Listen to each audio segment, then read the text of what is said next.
மாறுவதை புரிந்து கொள்வது. என்ன பிரச்சனை? மாற்றத்தை நாம் புரிந்து கொள்வது இல்லை. உறவுகள் மாறிக்கொண்டே இருக்கும். 5 வயசுல பையன் சொல்லுவான், எங்க அப்பா தான் சூப்பர் அப்பா. 5 வயசு. 10 வயசானா சொல்லுவான், எங்க அப்பா நல்லவரு, அப்பப்பா கத்துவாரு. 15 வயசுல சொல்லுவான், அம்மாவை கூப்பிட்டு, உன் வீட்டுக்காரர்கிட்ட சொல்லிடுமா, அப்பப்ப என் ரூட்ல வராரு, மரியாதையா இருக்காரு. 20 வயசானா பையன் சொல்லுவான், எப்படிமா எப்படிமா இந்த ஆளை போய் நீ கல்யாணம் பண்ணிட்ட? அப்படின்னா பையனுக்கு 20 வயசுன்னு அர்த்தம்.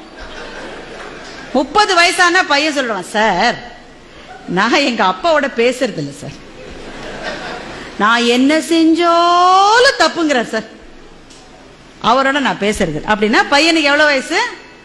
30 வயசு.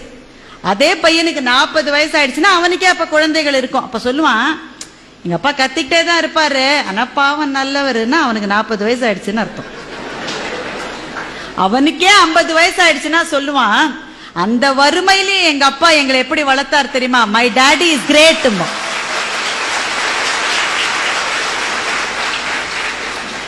எங்க அப்பா கிரேட்னு 5 வயசுல சொன்னது சார், திரும்பி வரதுக்கு 45 வருஷம் ஆயிருக்கு பாருங்க.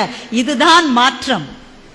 இந்த மாற்றம் உறவுகளில் உண்டு, நட்பிலே உண்டு, வாழ்க்கையின் செல்வ நிலைகளிலே உண்டு. எல்லாத்திலையும் மாற்றம் வரும். எந்த மாற்றம் வந்தாலும் நான் தொடர்ந்து பயணிப்பேன் யார் நிற்கிறார்களோ அவர்களுக்கு சோர்வு வருவதில்லை.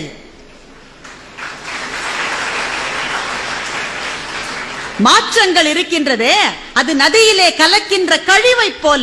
எந்த கழிவு கலந்தாலும் ஓடிக்கொண்டிருக்கிற வரைதான் நதி.